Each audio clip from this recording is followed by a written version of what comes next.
Hello friends, welcome to study group Pathshala. मैं हूं विलास और आज की क्लास काफ़ी ज़्यादा इंपॉर्टेंट होगी। इसमें हम लोग डिस्कस करेंगे प्रेसी राइटिंग को, जो आप जिसको हम लोग बोलते हैं संक्षेपण। तो इसको कैसे लिखना है, किस तरह से प्रोसेस रहेगा लिखने का। और आपका CHSL और CGL दोनों के लिए इंपॉर्टेंट होगा, क्योंकि प्रेसी जो है आपका CGL में भी आएगी और आपका CHSL में भी आएगी। राइट, तो सिलेबस में ऑलरेडी इंक्लूड कर दिया गया है प्रेसी को, तो इस वजह से आप इसको जरूर तैयार करिए, क्योंकि आपके एग्जाम में पूछे जा सकते हैं। राइट, तो यहाँ पर हम लोग नियम, उदाहरण वगैरह सारी चीज़ें देखेंगे, तो आप इस वीडियो को कम्प्लीटली वॉच करिएगा, बिल्कुल भी स्किप मत करिएगा।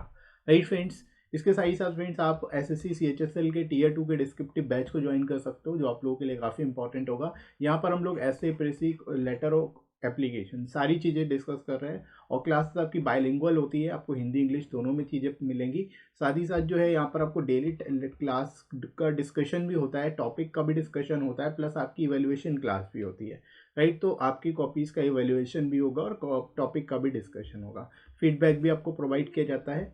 साथ ही साथ जो है आपको जो रिकॉर्डेड वीडियोस है वो भी एक्सेस कर पाएंगे, 24/7 आप उनको एक्सेस कर सकते हो। गर्ल्स के लिए सेपरेट ग्रुप की सुविधा भी है, तो आप जरूर इसको ज्वाइन करिए, और Tier 2 एग्जाम होने तक आपका बैच जो है कंटिन्यू चलेगा। राइट, तो लिमिटेड सीट्स ही अवेलेबल हैं, इस वजह से इस बैच को जरूर इनरोल करिए।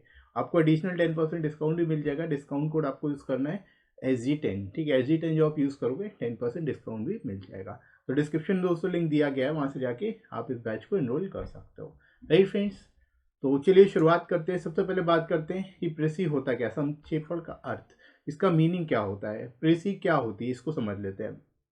देखिए, जो संक्षेपण है या प्रेसी राइटिंग है, इसमें क्या होता है कि आपको एक आर्टिकल दिया होगा, एक पैसेज दिया होगा। उस पैसेज को आपको क्या करना होगा, संक्षिप्त रूप में लिखना होगा। ठीक है, यानी संक्षिप्त रूप में लिखने का जो तरीका है उसको ही हम लोग यहाँ पे संक्षेपण बोलते हैं। ठीक है, दूसरे शब्दों में बोले तो जो आपका आर्टिकल दिया गया है, आपको जो आपको पैसेज दिया गया है, उसमें जो मुख्य विचार हैं, तर्क हैं, उन सभी को कम से कम शब्दों में श्रोता तक पहुंचाने का जो ये तरीका होता है, उसको ही हम क्या बोलते हैं, संक्षेपण बोलते हैं, प्रेसी बोलते हैं। ठीक है, तो आप ऐसे समझिए, जो भी आपको पैसेज दिया है उसको कम से कम शब्दों में जो है पूरे अर्थ सहित, मतलब उसका अर्थ समझ में आना चाहिए, तर्क जो चीज़ें उसमें बताई गई हैं वो सारी चीज़ें इंक्लूडेड होनी चाहिए, और कम से कम शब्दों में होना चाहिए। तीन चीज़ें इंपॉर्टेंट होती है इसमें। तो इसको लिखने का जो है एक प्रोसेस होता है, एक स्टेप्स होते हैं, उनको समझना बहुत ज़्यादा जरूरी है इसके लिए। ठीक है, तो संक्षेपण में आप सबसे पहली चीज़ तो यही समझिए कि कोई भी आपको जो पैसेज दिया होगा उसको लगभग 1/3 शब्दों में, या फिर आप कह सकते हो कम से कम शब्दों में लिखा जाए, ताकि उसके जो विचार हैं, उसके अंदर जो बातें कही गई हैं, वो सारी आप इंक्लूड कर पाओ, और वो पूरी तरह से कंप्लीट हो और पूरी मीनिंग दे रहा हो। मतलब जो श्रोता है उन तक सारी बातें समझ पहुंच जाए कम से कम शब्दों में, उसको ही हम लोग संक्षेपण या फिर प्रेसी राइटिंग बोलते हैं। Right, I hope it is clear to all of you. आप समझते हैं जरा, इसकी कुछ विशेषताएं होती हैं और कुछ नियम होते हैं, उन चीज़ों को आपको फॉलो करते जाना है। क्या क्या नियम होते हैं उसको समझेंगे। सबसे पहली चीज़ तो आपको जो पैसेज दिया गया होगा उसको आपको पढ़ना है। तो सबसे पहला स्टेप क्या होता है, आपको जो पैसेज दिया जाएगा उसको पढ़ना है। उसका सेंट्रल आइडिया जो है आपको जब तक क्लियर ना हो जाए तब तक उसको रीड करना है। मतलब एक बार पूरा पैसेज पढ़ लिया, आपको उसका सेंट्रल थीम समझ में आ जाएगा कि किस बारे में जो पैसेज है वो किस बारे में, वो क्या बताना चाह रहा है। ठीक है, ये चीज़ें आपको जब क्लियर हो जाएंगी, उसके बाद क्या करोगे, उसके बाद आपको उसमें मेन कीवर्ड्स ढूंढने हैं कि उसके अंदर क्या क्या मेन कीवर्ड्स हैं, और जो मेन सेंटेंसेस हैं उन पर फोकस करना है। ठीक है, जो मुख्य मुख्य कीवर्ड्स हैं, जो मुख्य मुख्य सेंटेंसेस हैं जिसमें मेन मेन बातें कही गई हैं, उनको देखेंगे आप और उसको फोकस करेंगे, उसके ऊपर फोकस करना है, जो जो चीज़ें मेन मेन बोली गई हैं उस पैसेज में। राइट, अब उसको लिखने का तरीका क्या होगा, आप क्या करोगे, जो सरल वाक्य दिए होंगे, जो सिंपल सेंटेंसेस होंगे, उनको मिश्रित वाक्य में कन्वर्ट कर देना है, यानी उसको कंपाउंड सेंटेंस में बना देना है। ठीक है, मिश्रित जो वाक्य होंगे, मतलब वो बड़े बड़े सेंटेंसेस में लिखे होंगे, तो आपको उसको क्या है, कंबाइन करके, शॉर्ट करके उसको मिश्रित वाक्य में, यानी कंपाउंड सेंटेंस के फॉर्म में उसको कन्वर्ट कर देना है। और जो अनेक शब्द के लिए एक शब्द जो है आपको उपयोग करना है। ठीक है, जैसे अनेकाश शब्द होते हैं, कई शब्दों के लिए एक शब्द उपयोग करते हैं हम लोग, तो ऐसे ही कई शब्द जो ऐसे कई सारे शब्दों से मिलके जो एक शब्द बना होते हैं, ऐसे शब्दों का इस्तेमाल करेंगे। यानी जो आपको पूरी कंप्लीट लाइन दी गई है उसके ऊपर एक शब्द का, उसको या कम से कम शब्दों का इस्तेमाल करते हुए आपको रीफ्रेम करना है, यानी सेंटेंस को पुनः लिखना है। राइट, जो सेंटेंस आपको दिया है उसको रीराइट करेंगे। किन किन चीज़ों का ध्यान रखते हुए, आपको सबसे पहली चीज़ उसको सरल जो वाक्य है उसको मिश्रित वाक्य में कन्वर्ट करना है, और जो अगर कई सारे अननेसेसरी वर्ड्स दिए गए तो उनको स्किप करके जो मेन कीवर्ड है उसको इंक्लूड करना है। बस इतनी चीज़ें आपको ध्यान रखनी है इसमें, राइट। इसके बाद जो आप री राइट कर रहे होंगे तो उस समय जो उदाहरण, जो मुहावरे या फिर कहावत वगैरह दी गई हैं या फिर अनावश्यक शब्द दिए गए हैं तो उनको हटा देना है, ठीक है। जो भी आपको उदाहरण दिए गए हैं, अगर उससे रिलेटेड कोई कहावत दी गई है या फिर मुहावरे वगैरह दिए गए हैं उसमें, तो और भी कुछ अगर अनावश्यक शब्द दिए गए हैं तो उनको हम क्या करेंगे, हटा देंगे, उनको रिमूव कर देंगे, ठीक है। तो ये भी आपको ध्यान रखना है, जो आप री राइट करोगे, जो आप लिखना शुरू करोगे, तो इन चीज़ों को आपके माइंड में होनी चाहिए। उसके बाद एक चीज़ और ध्यान रखनी है कि जो आपकी भाषा होनी चाहिए वो आपकी स्वयं की होनी चाहिए, लेकिन जो विचार होने चाहिए वो लेखक के होने चाहिए। मतलब पैसेज में जो बातें कही जा रही हैं वो एज इट इज़ रहेंगी, लेकिन लिखोगे आप अपने शब्दों में, ठीक है। मतलब आप अपनी लैंग्वेज का इस्तेमाल करोगे, लेकिन जो थीम है, जो विचार, उसमें जो आइडियाज़ हैं, जो चीज़ें बताई जा रही हैं, वो सारा का सारा एज इट इज़ रहेगा जो लेखक ने बोला है उसमें, ठीक है। जो उसमें दिया गया है वो एज इट इज़ रहेगा, उसमें कोई परिवर्तन नहीं करना है। बस आपको अपनी लैंग्वेज में उसको लिख देना है शॉर्ट करके, ठीक है। उसको कम शब्दों में बेसिकली आपको लिखना होगा, ठीक है। तो भाषा आपकी रहनी चाहिए और विचार जो रहेंगे वो लेखक के रहेंगे। तो ये चीज़ भी बहुत ज़्यादा इंपॉर्टेंट है, इसको भी अच्छे से समझ लीजिए, ठीक है। उसके बाद जो आप लिखोगे, पूरा कंप्लीट कर लोगे, तो आपको एक उपयुक्त शीर्षक देना होता है, ठीक है। प्रेसी में आपको टाइटल देना होता है, शीर्षक देना होता है। ये चीज़ ध्यान रखिए, शीर्षक आपको जरूर देना पड़ेगा, है ना। तो जितनी भी प्रेसी, मतलब प्रेसी राइटिंग जब भी आप लिखोगे तो आपको एक टाइटल देना होगा उसमें, ये चीज़ ध्यान रखिए, आप स्किप नहीं कर सकते इसको, राइट। और ध्यान रखना है कि ये छोटे से छोटा होना चाहिए, जितना कम से कम या कम से कम शब्दों में आपका टाइटल होगा उतना बेहतर है। बहुत ज़्यादा लेंदी नहीं होना चाहिए, इस चीज़ का भी ध्यान रखना है। और उसके बाद जो आप कंप्लीट कर लोगे, अपना प्रेसी लिख लोगे, तो अंत में क्या है, कोष्टक में आपको शब्द की संख्या लिखनी है, मतलब वर्ड लिमिट लिखनी है कि कितने शब्दों में आपने उसको लिखा है, ठीक है, ताकि रीडर को आसानी से समझ में आ जाए कितने शब्दों में आपने उसको कंप्लीट किया है, राइट। तो ये पूरा प्रोसेस रहता है, ये एक तरह के स्टेप्स रहते हैं जिनको आपको फॉलो करते जाना है, और इनको आप फॉलो कर लोगे तो आसानी से आपका प्रेसी कंप्लीट हो जाएगा, right. So these are the simple steps you are required to follow these type of steps so that you can easily write your précis, right। आसानी से आप उसको लिख पाओ, इस वजह से आप इनको फॉलो करते चलेंगे। क्लियर हो गया सभी को। अब हम लोग देखते हैं इससे रिलेटेड कुछ और इम्पोर्टेंट पॉइंट्स, जो इम्पोर्टेंट टिप्स है वो समझिए जरा। इसमें पहली चीज़ आप ध्यान रखेंगे, जो आप प्रेसी लिखोगे तो वो लगभग 1/3 शब्दों में होना चाहिए, और ये आपको मेंशन भी किया जाएगा आपके क्वेश्चन पेपर में। तो 1/3 शब्दों में होना चाहिए, ये चीज़ ध्यान रखेंगे। फॉर एग्जाम्पल, अगर 450 वर्ड्स में आपको दिया गया है, 450 वर्ड्स में आपको पैसेज दिया गया है, तो आप इसको 150 वर्ड्स में जो है कन्वर्ट कर दोगे, ठीक है।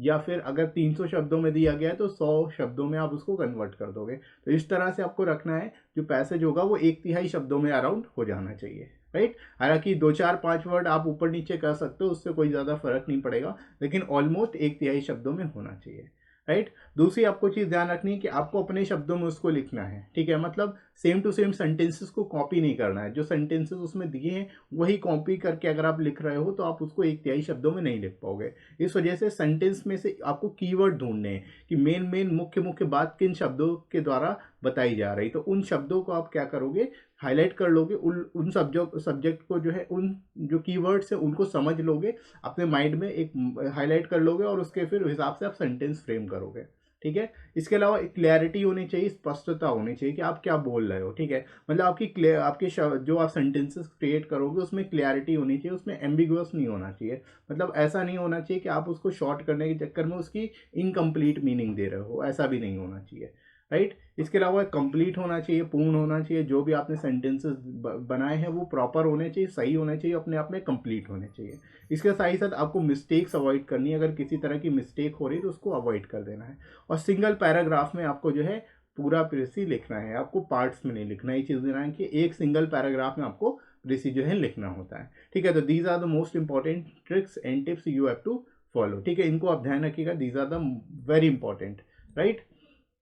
अब हम लोग बात करते हैं पैसेज की। प्रैक्टिस के लिए तो एक पैसेज हम लोग यहाँ पे डिस्कस कर लेते हैं, ताकि आपको और अच्छे से चीज़ें समझ में आ जाए और फिर आप प्रैक्टिस भी कर सको उसकी, राइट। तो कैसे इसको देख लेते हैं, क्या पैसेज दिए गए, किस तरह से आपको इसका प्रेसी लिखना है। तो जैसे कि यहाँ पर पैसेज है कि विद्यार्थी जीवन में अनुशासन का अत्यधिक महत्व होता है।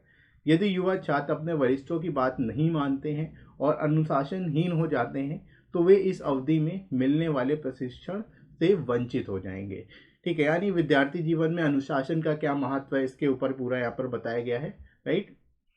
समाज में उन्हें कभी भी जीवन में किसी भी जिम्मेदार पद की कमान संभालने के लिए उपयुक्त व्यक्तियों के रूप में स्वीकार नहीं किया जाएगा। मतलब उनको कोई रिस्पॉन्सिबल पोजीशन नहीं दी जाएगी सोसाइटी में।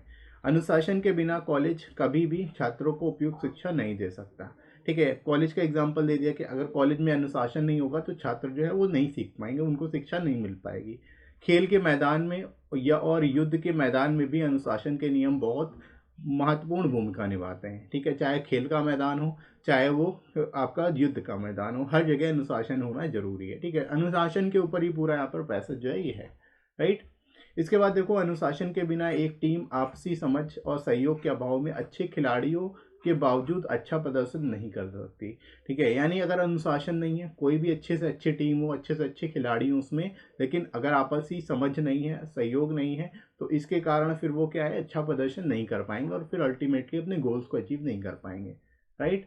किसी भी सेना में सामान्य से लेकर आधिकारिक सैनिक तक सभी को अनुशासन का पालन करना चाहिए। मतलब सभी को पालन करना चाहिए, सभी को जो है एक तरह से डिसिप्लिन फॉलो करना चाहिए।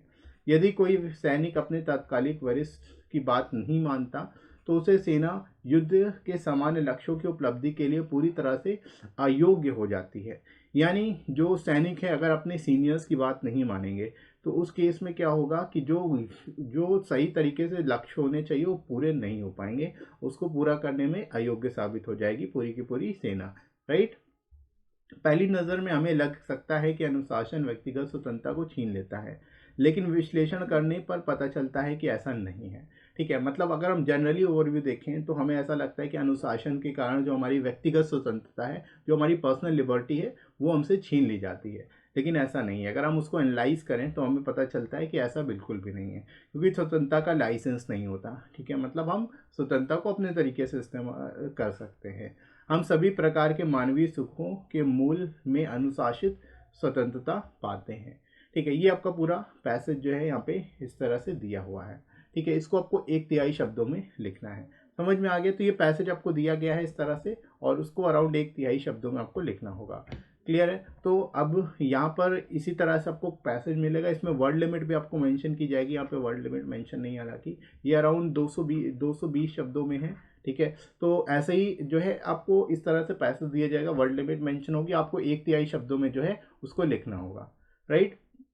तो अब देखो यहाँ पे जो है किस तरह से आप इसका प्रेसी लिखोगे, शीर्षक कैसे देना है। सबसे पहली चीज तो आपको पूरा अपने पैसेज पढ़ा तो आपको समझ में आ जाएगा कि ये किस बारे में बात कर रहा है। यहाँ पे अनुशासन की पूरी बात हो रही है। ठीक है, तो अनुशासन के महत्व को दर्शाने की कोशिश की जा रही है इस पैसेज में। तो इसी तरह से आप इसका टाइटल दे दोगे कि हमारे जीवन में अनुशासन का महत्व। यही यहाँ पे क्या हो जाएगा, शीर्षक हो जाएगा, टाइटल हो जाएगा इसका। ठीक है, अब इसका प्रेसी लिखना कैसे, जो जो बातें कही गई हैं उसी को आप अपने शब्दों में शॉर्ट में लिख दोगे। दैट्स इट, इसके अलावा और कुछ नहीं करना है ना। तो कैसे लिखेंगे ये समझिए। अनुशासन छात्र जीवन का एक महत्वपूर्ण हिस्सा है। ठीक है, अनुशासन के साथ समाज उन्हें जीवन में किसी भी जिम्मेदार पद के लिए योग्य बनाता है। छात्र अपने वरिष्ठों से अनुशासन का पालन करना शुरू करते हैं, यानी अपने सीनियर से जो है उनको एक तरह से अनुशासन का पालन करना पड़ता है। यह हर किसी के जीवन में, चाहे किसी टीम में हो या युद्ध के मैदान में, बहुत ही महत्वपूर्ण भूमिका निभाता है। यानी अनुशासन का बहुत अधिक महत्व है, चाहे वो किसी टीम में हो, चाहे कोई व्यक्ति किसी टीम में हो या फिर युद्ध के मैदान में। यह सभी प्रकार के मानवीय सुखों के मूल में व्यक्तिगत स्वतंत्रता को छीन लेता है। मतलब हमारे जो मानवीय सुख हैं वो एक तरह से व्यक्तिगत स्वतंत्रता को कहीं ना कहीं छीन लेने पर ही हमें मिलते हैं। पूरी तरह से अगर हम स्वतंत्र हो जाएंगे, व्यक्तिगत स्वतंत्रता हर तरह की अगर हमें मिल जाएगी तो हम सुखी भी नहीं रह सकते। ठीक है, तो ये पूरा पैसेज जो आपको यहाँ पे दिया गया था उसके हिसाब से ही आपको क्या करना है, उसके हिसाब से ही आपको उसका प्रेसी लिखना होगा। जो आपको मीनिंग यहाँ पे जितनी चीज़ें बताई गई हैं, जो पॉजिटिव जो निगेटिव एस्पेक्ट बताए गए, उसी हिसाब से आपको उसका प्रेसी भी लिखना होता है। ठीक है, तो आई होप आप लोग को समझ आ गया होगा किस तरह से इस पैसेज को आप लिखेंगे और बेस्ट तरीका क्या है इसको डील करने का, या किस अप्रोच से आपको इसको लिखना है। राइट, क्लियर है? I hope it is clear to all of you. इसके साथ ही साथ फ्रेंड जो है आप लोग और भी अच्छे से प्रैक्टिस करते रहिए, और साथ ही साथ आप इन बुक्स को ले सकते हो जो आपको एस्से और प्रेसी के लिए मिल जाएगी। एस्से लेटर आपको इन बुक्स में मिल जाएंगे, साथ ही साथ प्रेसी के लिए भी आप इन बुक्स को ले सकते हो अपने मीडियम के हिसाब से, हिंदी या फिर इंग्लिश में। और यहाँ पर आपको जो है जितने भी टॉपिक मिलेंगे वो सब लेटेस्ट पैटर्न पर मिलेंगे विद इन वर्ल्ड लिमिट, और लोएस्ट कॉस्ट में आपको ये सारी बुक्स मिल जाएंगी। एडिशनल 30% डिस्काउंट मिल जाएगा। तो डिस्क्रिप्शन में दोस्तों लिंक दिया गया है, वहाँ से जाके आप डिस्काउंट रेट्स में इन बुक्स को ले सकते हो और अपनी तैयारी को और बेहतर तरीके से कर सकते हो।